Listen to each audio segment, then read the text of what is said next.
August lived in a little town called Hall. Hall is a favorite name for several towns in Austria and Germany, but this one especial little Hall, in the Upper Innthal, is one of the most charming old world places that I know, and August, for his part, did not know any other. It has the green meadows and the great mountains all about it, and the gray green glacier fed water rushes by it. It has paved streets and enchanting little shops that have all latticed panes and iron gratings to them. It has a very grand old Gothic church that has the noblest blendings of light and shadow, and a look of infinite strength and repose, as a church should have. Then there is the Munsey Tower, black and white, rising out of greenery and looking down on a long wooden bridge and the broad, rapid river. And there is an old schloss which has been made into a guard house, with battlements and frescoes and heraldic devices in gold and colors, and a man at arms carved in stone, standing life size in his niche and bearing his date, 1530. In this little town, a few years ago, August Strehla lived with his people in the stone-paved irregular square where the grand church stands. He was a small boy of 9 years at that time, a chubby-faced little man with rosy cheeks, big hazel eyes, and clusters of curls the brown of ripe nuts. His mother was dead, his father was poor, and there were many mouths at home to feed. In this country the winters are long and very cold, and this night was terribly cold and dreary. The good burghers of Hall had shut their double shutters, and the few lamps there were flickered dully behind their quaint, old-fashioned iron casings. The mountains indeed were beautiful, all snow white under the stars. Hardly anyone was astir. A few good souls wending home from vespers, a tired post-boy who blew a shrill blast from his tasseled horn as he pulled up his sledge before a hostelry, and little August, were all who were abroad, for the snow fell heavily, and the good folks of Hall go early to their beds. He was half frozen and a little frightened, but he kept up his courage by saying over and over again to himself, "I shall soon be at home with dear Hirschvogel."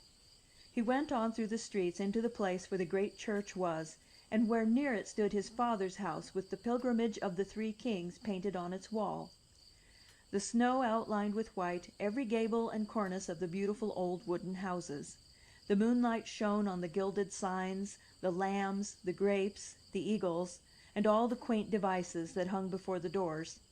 Here and there, where a shutter had not been closed, a ruddy firelight lit up a homely interior, with the noisy band of children clustering round the house mother and a big brown loaf, while the oil wicks glimmered and the hearth logs blazed and the chestnuts sputtered in their iron roasting pot. At August's knock, the solid oak door of his father's home, 4 centuries old if one, flew open, and the boy darted in. It was a large, barren room into which he rushed with so much pleasure, and the bricks were bare and uneven. It had a walnut wood press, handsome and very old, a broad deal table, and several wooden stools for all its furniture. But at the top of the chamber, sending out warmth and color together as the lamp shed its rays upon it, was a tower of porcelain, burnished with all the hues of a king's peacock and a queen's jewels, and surmounted with armed figures and shields and flowers of heraldry, and a great golden crown upon the highest summit of all. It was a stove of 1532, and on it were the letters H.R.H., for it was the handwork of the great potter of Nuremberg, Augustin Hirschvogel, who put his mark thus, as all the world knows. The stove, no doubt, had stood in palaces, and been made for princes, had warmed the crimson stockings of cardinals, and the gold broidered shoes of archduchesses. No one knew what it had seen, or done, or been fashioned for, but it was a right royal thing. Yet perhaps it had never been more useful than it was now in this poor desolate room, sending down heat and comfort into the troop of children tumbled together on a wolfskin at its feet, who received frozen August among them with loud shouts of joy. "Oh, dear Hirschvogel, I am so cold, so cold!" said August, kissing its gilded lion's claws. "Is father not in, Dorothea?" "No, dear, he is late." Dorothea was a girl of 17, dark-haired and serious. She was the eldest of the Strehla family, and there were 10 of them in all. Next to her there came Jan and Karl and Otho, big lads, gaining a little for their own living, and then came August, who went up in the summer to the high Alps with the farmers' cattle, but in winter could do nothing, and then all the little ones who could only open their mouths to be fed like young birds, Albrecht and Hilda and Waldo and Christoph, and last of all little 3-year-old Ermengilda with eyes like forget-me-nots.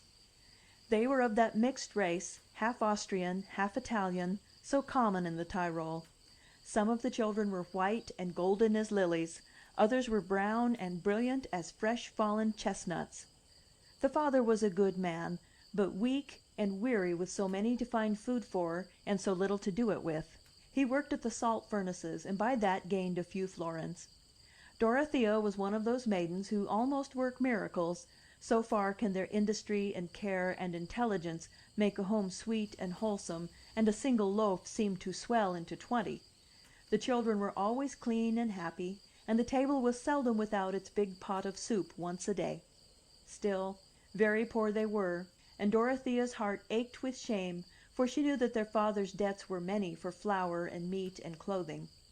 Of fuel to feed the big stove they had always enough without cost, for their mother's father was alive, and sold wood and fir cones and coke, and never grudged them to his grandchildren.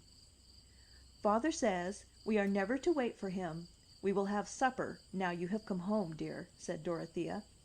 Supper was a huge bowl of soup, with big slices of brown bread swimming in it, and some onions bobbing up and down. The bowl was soon emptied by 10 wooden spoons, and then the 3 eldest boys slipped off to bed, being tired with their rough bodily labor in the snow all day. Dorothea drew her spinning wheel by the stove and set it whirring, and the little ones got August down upon the old worn wolfskin and clamored to him for a picture or a story, for August was the artist of the family.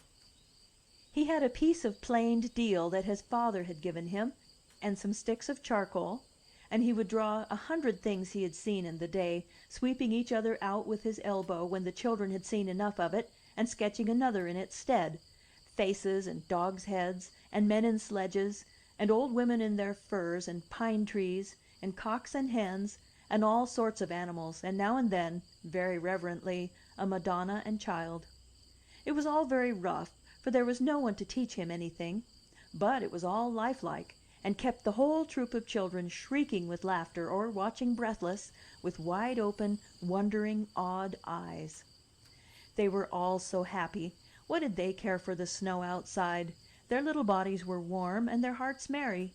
Even Dorothea, troubled about the bread for the morrow, laughed as she spun, and August, with all his soul in his work, cried out loud, smiling, as he looked up at the stove that was shedding its heat down on them all. "Oh, dear Hirschvogel, you are almost as great and good as the sun. No, you are greater and better, I think, because he goes away, nobody knows where, all these long, dark, cold hours. But you are always ready. Just a little bit of wood to feed you, and you will make a summer for us all the winter through." The grand old stove seemed to smile through all its iridescent surface at the praises of the child. No doubt, though it had known 3 centuries and more, it had known but very little gratitude. It was one of those magnificent stoves in enamel, of great height and breadth, with all the majolica luster which Hirschvogel learned to give to his enamels. There was the statue of a king at each corner. The body of the stove itself was divided into panels, which had the ages of man painted on them. The borders of the panels had roses and holly and laurel and other foliage, and German mottos in black letters. The whole was burnished with gilding in many parts, and was radiant everywhere with that brilliant coloring of which the Hirschvogel family were all masters. Nothing was known of the stove at this latter day in Hall. The grandfather Strela, who had been a master mason, had dug it up out of some ruins where he was building, and finding it without a flaw, had taken it home, and only thought it worth finding because it was such a good one to burn. That was now 60 years past, and ever since then the stove had stood in the big, desolate, empty room, warming 3 generations of the Strela family, and having seen nothing prettier perhaps in all its many years than the children tumbled now in a cluster like gathered flowers at its feet. To the children the stove was a household god. In summer they laid a mat of fresh moss all round it, and dressed it up with green boughs and the numberless beautiful wild flowers of the Tyrol country. In winter all their joys centered in it, and scampering home from school over the ice and snow, they were happy, knowing they would soon be cracking nuts or roasting chestnuts in the broad, ardent glow of its noble tower, which rose 8 feet high above them with all its spires and pinnacles and crowns.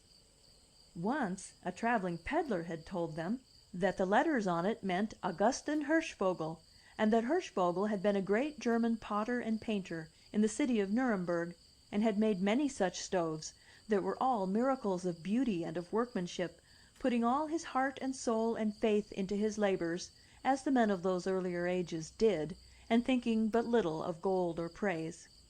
So the stove had got to be called Hirschvogel in the family, as if it were a living creature, and little August was very proud, because he had been named after that famous old German who had had the genius to make so glorious a thing.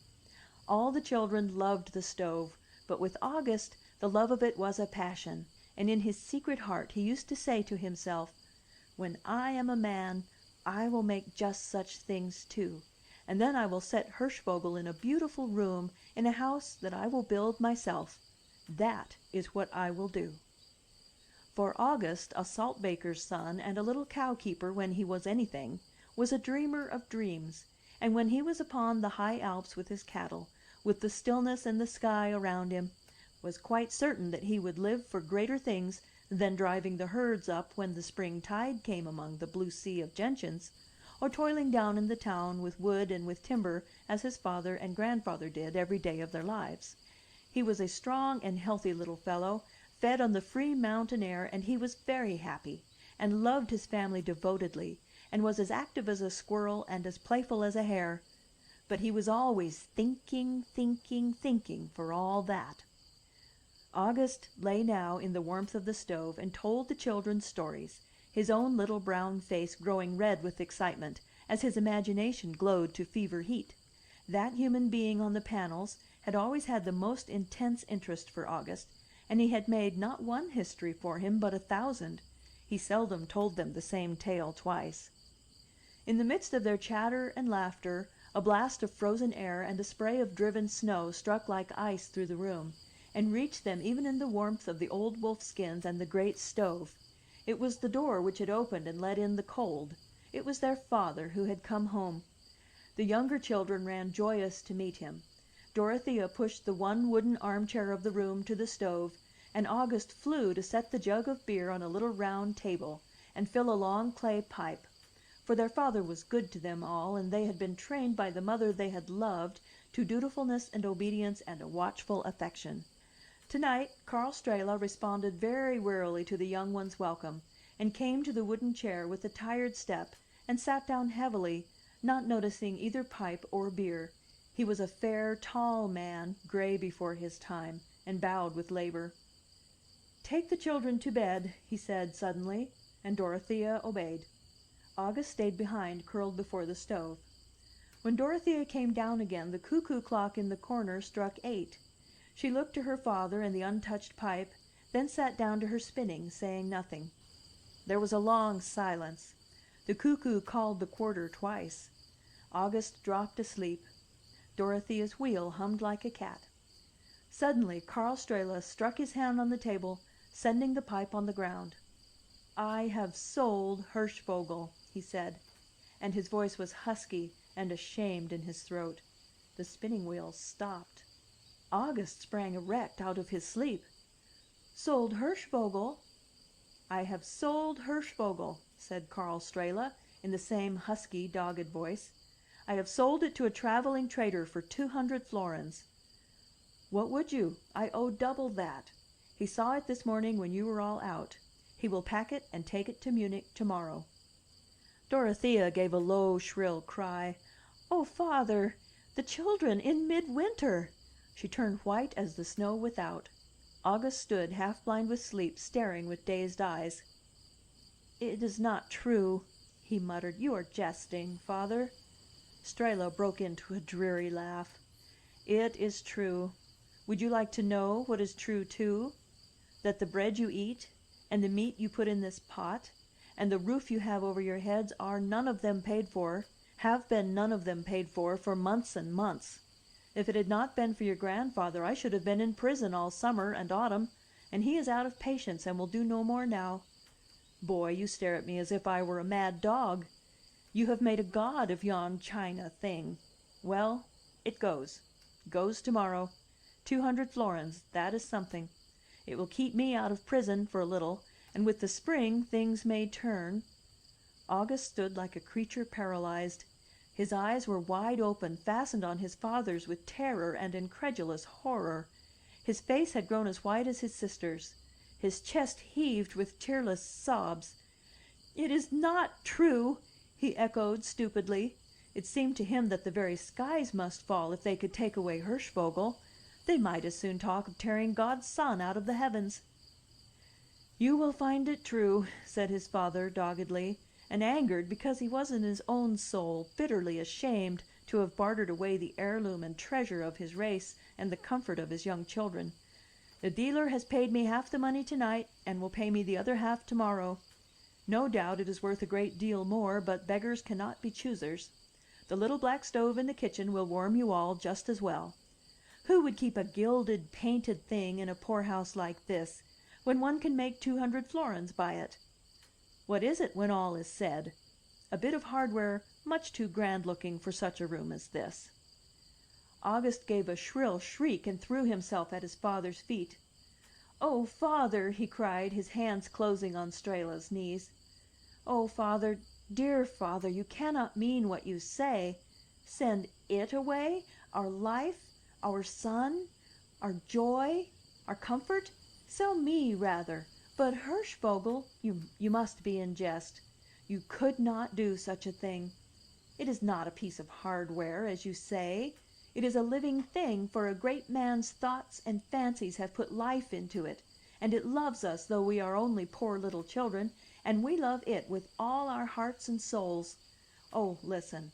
I will go and try and get work tomorrow. I will ask them to let me cut ice or make the paths through the snow.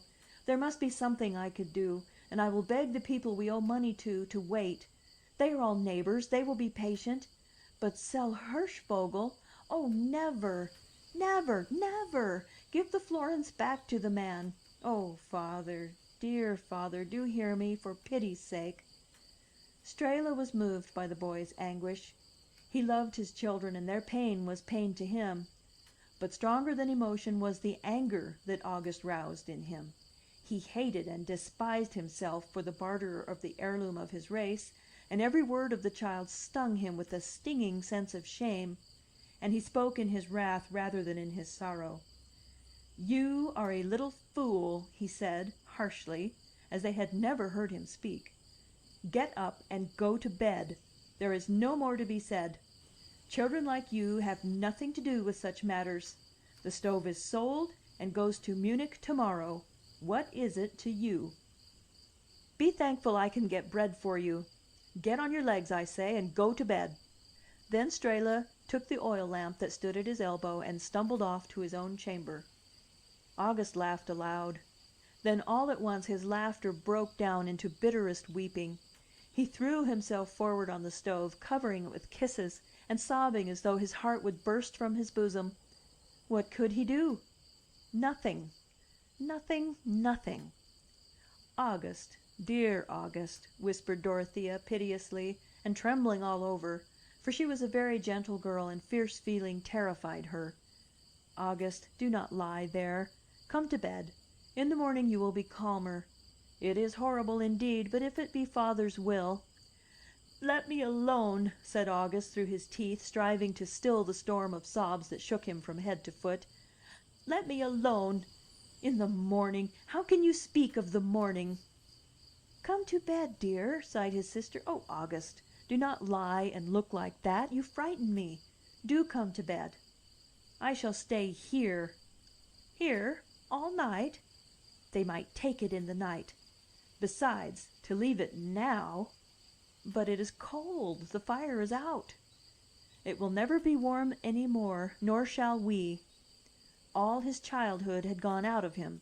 All his gleeful, careless, sunny temper had gone with it. He spoke sullenly and wearily, choking down the great sobs in his chest. To him it was as if the end of the world had come. His sister lingered by him while striving to persuade him to go to his place in the little crowded bedchamber with Albrecht and Waldo and Christoph. But it was in vain. "I shall stay here," was all he answered her. And he stayed all the night long. The lamps went out. The rats came and ran across the floor. As the hours crept on through midnight and past, the cold intensified and the air of the room grew like ice. August did not move. He lay with his face downward on the golden and rainbow-hued pedestal of the household treasure, which henceforth was to be cold forevermore, an exiled thing in a far-off land. Whilst yet it was dark, his 3 elder brothers came down the stairs and let themselves out, each bearing his lantern and going to his work in stone-yard and timber-yard and at the salt-works. They did not notice him. They did not know what had happened. A little later his sister came down with a light in her hand to make ready the house ere morning should break. She stole up to him and laid her hand on his shoulder timidly. "Dear August, you must be frozen. August, do look up. Do speak. It is morning, only so dark." August shuddered all over. "The morning," he echoed. He slowly rose up to his feet. "I will go to grandfather," he said, very low. "He is always good. Perhaps he could save it." Loud blows with the heavy iron knocker of the house door drowned his words. A strange voice called aloud through the keyhole. "Let me in! Quick! There is no time to lose. More snow like this and the roads will all be blocked. Let me in! Do you hear? I am come to take the great stove." August sprang erect, his fists doubled, his eyes blazing. "You shall never touch it!" he screamed. "You shall never touch it!" "Who shall prevent us?" laughed a big man, who was a Bavarian, amused at the fierce little figure fronting him. "I," said August. "You shall never have it." "Strela," said the big man, as August's father entered the room, "you have got a little mad dog here. Muzzle him." One way and another they did muzzle him. He fought like a little demon and hit out right and left. But he was soon mastered by 4 grown men, and his father flung him with no light hand out from the door of the back entrance, and the buyers of the stately and beautiful stove set to work to pack it heedfully and carry it away. When Dorothea stole out to look for August, he was nowhere in sight. She went back to little Gilda and sobbed, whilst the others stood looking on, dimly understanding that with Hirschvogel was going all the warmth of their bodies, all the light of their hearth. In another moment Hirschvogel was gone, gone forever and aye. August had stood still for a time, leaning against the back wall of the house. The wall looked on a court where a well was. Into the court an old neighbor hobbled for water, and seeing the boy, said, "Child, is it true your father is selling the big stove?" August nodded his head, then burst into a passion of tears. "Well, for sure he is a fool," said the neighbor. "Heaven forgive me for calling him so before his own child. But the stove was worth a mint of money. If sell it he must, he should have taken it to good Herr Steiner over at Sprutz, who would have given him honest value. But if I were you, I would do better than cry. I would go after it." Then the old man hobbled away. August remained leaning against the wall. His head was buzzing and his heart fluttered with the new idea which had presented itself to his mind. Go after it, had said the old man. He thought, why not go with it? He was by this time in that state of exaltation in which the impossible looks quite natural and commonplace. He ran out of the courtyard and across to the huge Gothic porch of the church. From there he could watch unseen his father's door. Presently his heart gave a great leap, for he saw the straw-enwrapped stove brought out and laid with infinite care on the bullock dray. 2 of the Bavarian men mounted beside it, and the sleigh wagon slowly crept over the snow of the place. The noble old minster looked its grandest and most solemn, with its dark gray stone and its vast archways, and its strange gargoyles and lamp irons black against the snow. But for once August had no eyes for it. He only watched for his old friend. Then he, a little unnoticeable figure enough, like a score of other boys in Hall, crept unseen by any of his brothers or sisters out of the porch and followed in the wake of the dray. Its course lay towards the station of the railway. August heard the Bavarians arguing a great deal, and learned that they meant to go too, and wanted to go with the great stove itself. But this they could not do, for neither could the stove go by a passenger train, nor they themselves go in a goods train. So at length they insured their precious burden for a large sum, and consented to send it by a luggage train which was to pass through Hall in half an hour. August heard, and a desperate resolve made itself up in his little mind. Where Hirschvogel went, would he go? He gave one terrible thought to Dorothea, poor gentle Dorothea, sitting in the cold at home, then set to work to execute his project. How he managed it he never knew very clearly himself, but certain it is that when the goods train from the north moved out of Hall, August was hidden behind the stove in the great covered truck, and wedged unseen and undreamt of by any human creature, amidst the cases of wood carving, of clocks, of Vienna toys, of Turkish carpets, of Russian skins, which shared the same abode as did his swathed and bound Hirschvogel. It was very dark in the closed truck, which had only a little window above the door, but August was not frightened. He was close to Hirschvogel, and presently he meant to be closer still, for he meant to do nothing less than get inside Hirschvogel itself. Being a shrewd little boy, and having had by great luck 2 silver groschen in his breeches pocket, which he had earned the day before by chopping wood, he had bought some bread and sausage at the station of a woman there who knew him, and who thought he was going out to his Uncle Joachim's chalet above Chenbach. This he ate in the darkness. When he had eaten, he set to work like a little mouse to make a hole in the withes of straw and hay which enveloped the stove. He gnawed and nibbled and pulled and pushed, making his hole where he guessed that the opening of the stove was, the opening through which he had so often thrust the big oak logs to feed it. No one disturbed him. The heavy train went lumbering on, and he saw nothing at all of the beautiful mountains and shining waters and great forests through which he was being carried.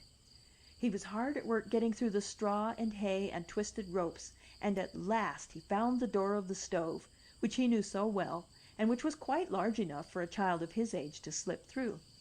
Slip through he did, as he had often done at home for fun, and curled himself up there to see if he could anyhow remain during many hours. He found that he could. Air came in through the brass fretwork of the stove, and with admirable caution in such a little fellow, he leaned out, drew the hay and straw together, and rearranged the ropes so that no one could ever have dreamed a little mouse had been at them. Then he curled himself up again, this time more like a dormouse than anything else, and being safe inside his dear Hirschvogel and intensely cold, he went fast asleep as if he were in his own bed at home with Albrecht and Christoph on either side of him. The train lumbered on, and the child slept soundly for a long while. When he did awake, it was quite dark. He could not see, and for a while he was sorely frightened, and sobbed in a quiet, heartbroken fashion, thinking of them all at home. But August was brave, and he had a firm belief that God and Hirschvogel would take care of him. So he got over his terror and his sobbing both. The goods trains are usually very slow, and are many days doing what a quick train does in a few hours. This one was quicker than most because it was bearing goods to the King of Bavaria. Still, it took all the short winter's day and the long winter's night, and half another day to go over ground that the mail trains cover in a forenoon. It passed pretty Rosenheim, that marks the border of Bavaria, and here the Nürnberg Stove, with August inside it, was lifted out heedfully and set under a covered way. When it was lifted out, the boy had hard work to keep in his screams. He was tossed to and fro as the men lifted the huge thing, and the earthenware walls of his beloved Fire King were not cushions of down. However, though they swore and grumbled at the weight of it, they never suspected that a living child was inside it, and they carried it out onto the platform and set it down under the roof of the goods shed. There it passed the rest of the night and all the next morning, and August was all the while within it. He had still some of his loaf and a very little of his sausage. What he did begin to suffer was thirst. It was many hours since he had last taken a drink from the wooden spout of their old pump, which brought them the sparkling ice-cold water of the hills. But fortunately for him, the stove, having been marked and registered as fragile and valuable, was not treated quite like a mere bale of goods, and the Rosenheim station master resolved to send it on by a passenger train that would leave there at daybreak. Munich was reached, and August, hot and cold by turns, and shaking like a little aspen leaf, felt himself once more carried out on the shoulders of men, rolled along a truck, and finally set down where he knew not, only he knew he was thirsty. So thirsty! If only he could have reached his hand out and scooped up a little snow! He thought he had been moved on this truck many miles, but in truth the stove had only been taken from the railway station to a shop in the Marienplatz. Fortunately, the stove was always set upright on its 4 gilded feet, an injunction to that effect having been affixed to its written label, and on its gilded feet it stood now in the small, dark curiosity shop of one Hans Rilfer. "I shall not unpack it till Anton comes," he heard a man's voice say, and then he heard a key grate in a lock, and by the unbroken stillness that ensued he concluded he was alone, and ventured to peep through the straw and hay. What he saw was a small square room filled with pots and pans, pictures, carvings, old blue jugs, old steel armor, shields, daggers, Chinese idols, Vienna china, Turkish rugs, and all the rubbish of a bric-a-brac dealer's. It seemed a wonderful place to him, but oh, was there one drop of water in it all? That was his single thought. There was not a drop of water, but there was a lattice window grated, and beyond the window was a wide stone ledge covered with snow. August cast one look at the locked door, darted out of his hiding place, ran and opened the window, crammed the snow into his mouth again and again, and then flew back into the stove, drew the hay and straw over the place he entered by, and shut the brass door down on himself. Presently the key turned in the lock. He heard heavy footsteps and the voice of the man who had said to his father, "You have a little mad dog, muzzle him." The voice said, "Aye, aye, you have called me a fool many times. Now you shall see what I have gotten for 200 dirty florins. Potsdassend! Never did you do such a stroke of work." Then the other voice grumbled and swore, and the steps of the 2 men approached more closely, and the heart of the child went pit-a-pat, pit-a-pat. They began to strip the stove of its wrappings. That he could tell by the noise they made with the hay and the straw. Soon they had stripped it wholly. That, too, he knew by the oaths and exclamations of wonder and surprise and rapture which broke from the man who had not seen it before. A right royal thing, a wonderful and never to be rivaled thing, grander than the great stove of Hohensalzburg, sublime, magnificent, matchless. After standing by the Nuremberg master's work for nigh an hour, praising and marveling, the men moved to a little distance and began talking of sums of money and divided profits, of which discourse he could make out no meaning. All he could make out was that the name of the king came very often in their arguments. He fancied at times they quarreled, for they swore lustily, and their voices rose hoarse and high. But after a while they seemed to agree to something, and were in great glee. He made out that they were going to show Hirschvogel to some great person. He kept quite still and dared not move. Presently the door opened again sharply. He could hear the 2 dealers' voices murmuring unctuous words in which honor, gratitude, and many fine, long, noble titles played the chief parts. The voice of another person, more clear and refined than theirs, answered them curtly, and then, close by the stove and the boy's ear, ejaculated a single "Wunderschön!" The poor little boy, meanwhile, within, was hugged up into nothing, dreading that every moment the stranger would open the stove.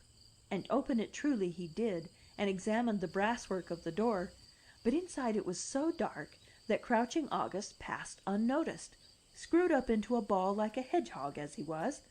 The gentleman shut to the door at length, without having seen anything strange inside it, and then talked long and low with the tradesman. The child could distinguish little that he said, except the name of the king and the word gulden again and again. After a while he went away, one of the dealers accompanying him, one of them lingering behind to bar up the shutters. Then this one also withdrew, double locking the door. He would have to pass the night here, that was certain. He and Hirschvogel were locked in, but at least they were together. If only he could have had something to eat!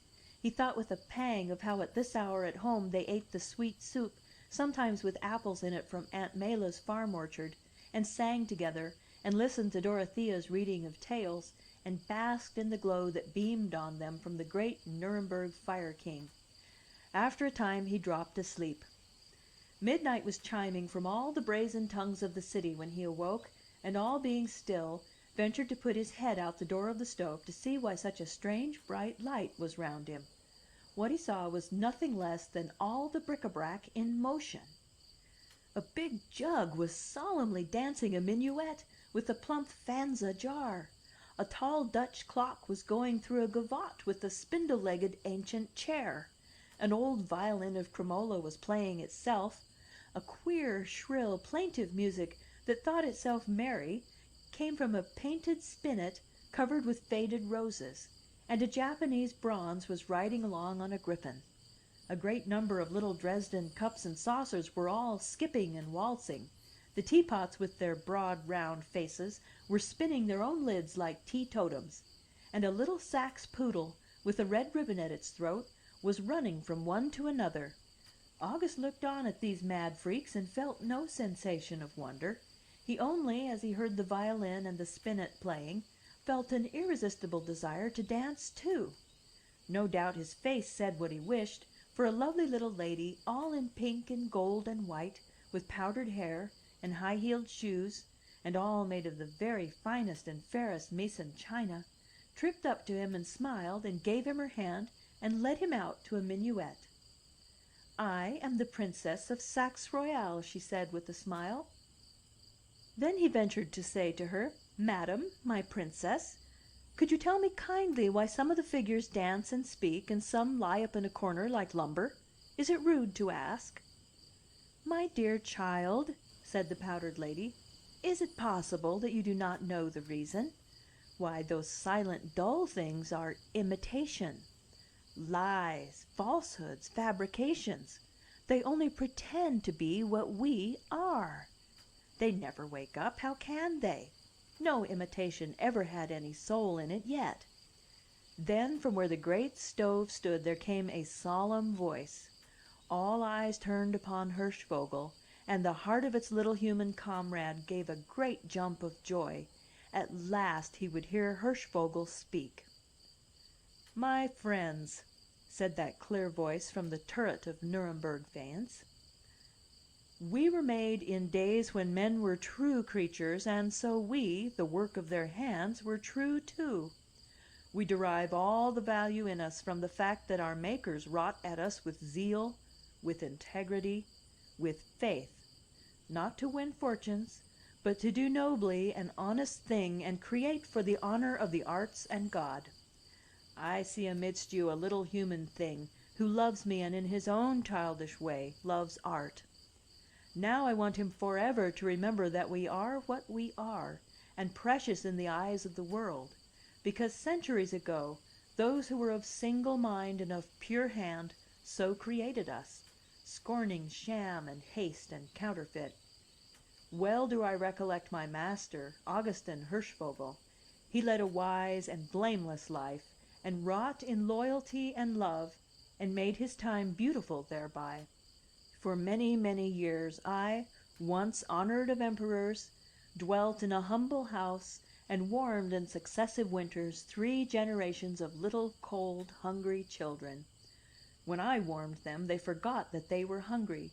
They laughed and told tales, and slept at last about my feet. Then I knew that, humble as had become my lot, it was one that my master would have wished for me, and I was content.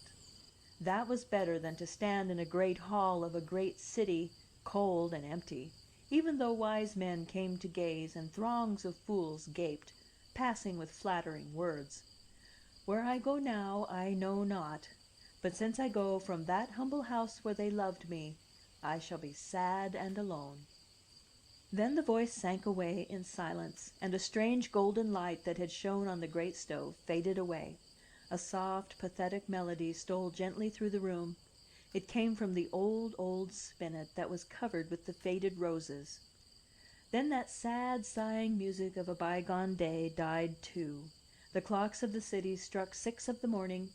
Day was rising over the Bayerischenwald. August awoke with a great start, and found himself lying on the bare bricks of the floor of the chamber, and all the bric-a-brac was lying quite still all around. He rose slowly to his feet. Tramp, tramp came a heavy step up the stair. He had but a moment in which to scramble back into the great stove, when the door opened and the two dealers entered, bringing candles with them to see their way. August was scarcely conscious of danger more than he was of cold or hunger, now that he had heard Hirschvogel speak. A marvelous sense of courage, of security, of happiness, was about him, like strong and gentle arms enfolding him and lifting him upwards, upwards, upwards. Hirschvogel would defend him. The dealers undid the shutters and then began to wrap up the stove once more in all its straw and hay and cordage. Presently they called up their porters, and the stove, heedfully swathed and tended as though it were some prince going on a journey, was borne on the shoulders of 6 stout Bavarians down the stairs and out of the door. Even behind all those wrappings, August felt the icy bite of the intense cold at dawn of a winter's day in Munich. The men moved the stove with exceeding gentleness and care, so that he had often been far more roughly shaken in his big brother's arms than he was in his journey now. The stout carriers tramped right across Munich to the railway station.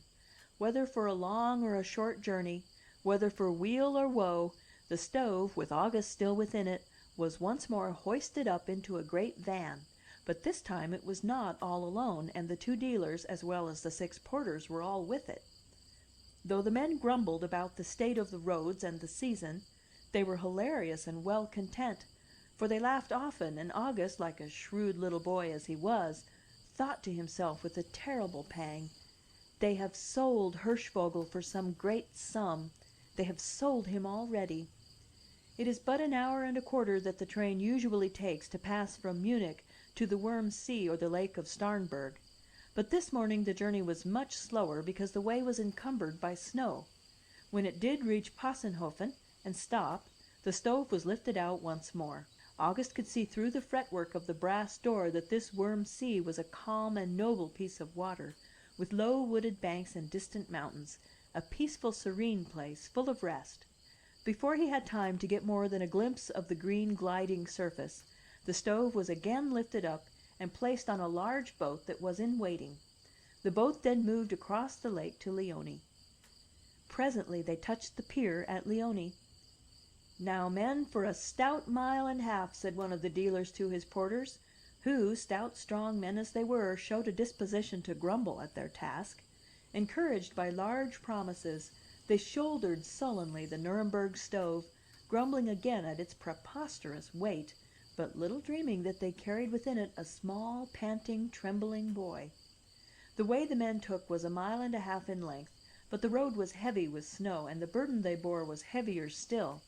The dealers cheered them on, swore at them, and praised them in one breath. The road seemed terribly long to the anxious tradesmen, to the plodding porters, to the poor little man inside the stove, as he kept sinking and rising with each of their steps.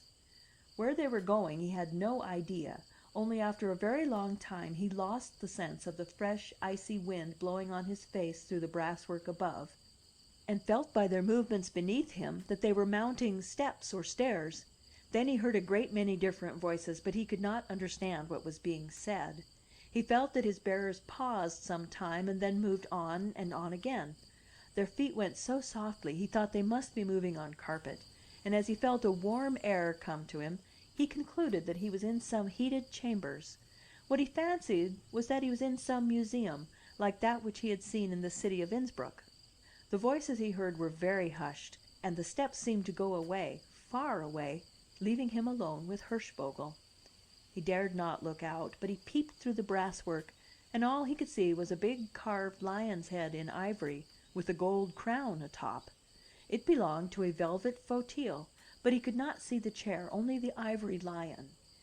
There was a delicious fragrance in the air, a fragrance as of flowers. "Only how can it be flowers?" thought August. "It is November." From afar off, as it seemed, there came dreamy, exquisite music. He did not know it, but he was in the royal castle of Berg, and the music he heard was the music of Wagner, who was playing in a distant room.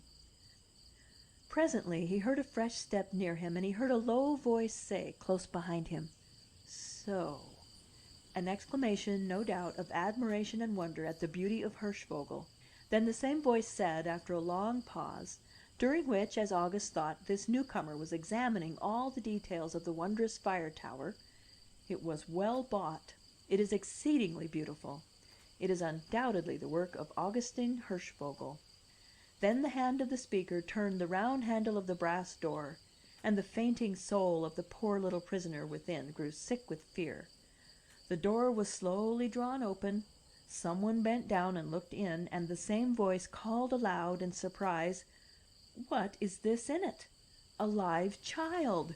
Then August, terrified beyond all self-control and dominated by one master passion, sprang out of the body of the stove and fell at the feet of the speaker. "Oh, let me stay! Pray, mein Herr, let me stay!" he sobbed. "I have come all the way with Hirschvogel." Some gentlemen's hands seized him, not gently by any means, and their lips angrily muttered in his ear, "Little knave, peace! Be quiet! Hold your tongue! It is the king!" They were about to drag him out of the august atmosphere as if he had been some dangerous beast come there to slay, but the voice he had heard said in kind accents, "Poor child, he is very young. Let him go. Let him speak to me." The word of a king is law to his courtiers. So, sorely against their wish, the angry and astonished chamberlains let August slide out of their grasp, and he stood there in his little rough sheepskin coat and his thick mud-covered boots, with his curling hair all in a tangle, in the midst of the most beautiful chamber he had ever dreamed of, and in the presence of a young man with a beautiful dark face, and eyes full of dreams and fire. And the young man said to him, "My child, how came you here hidden in this stove? Be not afraid, tell me the truth. I am the king." August, in an instinct of homage, cast his great battered black hat with the tarnished gold tassels down on the floor of the room, and folded his little brown hands in supplication. He was too intensely in earnest to be in any way abashed. He was too lifted out of himself by his love for Hirschvogel to be conscious of any awe before any earthly majesty. He was only so glad it was the king. "Oh, dear king," he said, with trembling entreaty in his voice, "Hirschvogel was ours. We have loved it all our lives, and father sold it. When I saw that it did really go from us, then I said to myself I would go with it, and I have come all the way inside it. And last night it spoke and said beautiful things, and I pray you to let me live with it. I will go out every morning and cut wood for it, and you, if only you will let me stay beside it. No one ever has fed it with fuel but me since I grew big enough, and it loves me. It does indeed. It said so last night, and it said that it had been happier with us than if it were in any palace." And then his breath failed him, and as he lifted his eager, pale face to the king's, great tears were falling down his cheeks. Now, the king liked all poetic and uncommon things, and there was that in the child's face which pleased and touched him. He motioned to his gentleman to leave the little boy alone. "What is your name?" he asked him. "I am August Strehla. My father is Karl Strehla. We live in Hall. And Hirschvogel has been ours so long, so long." His lips quivered with a broken sob. "And have you truly traveled in this stove all the way from Tyrol?" "Yes," said August. "No one thought to look inside till you did." The king laughed. Then another view of the matter occurred to him. "Who bought the stove of your father?" he inquired. "Traders of Munich," said August. "What sum did they pay? Do you know?"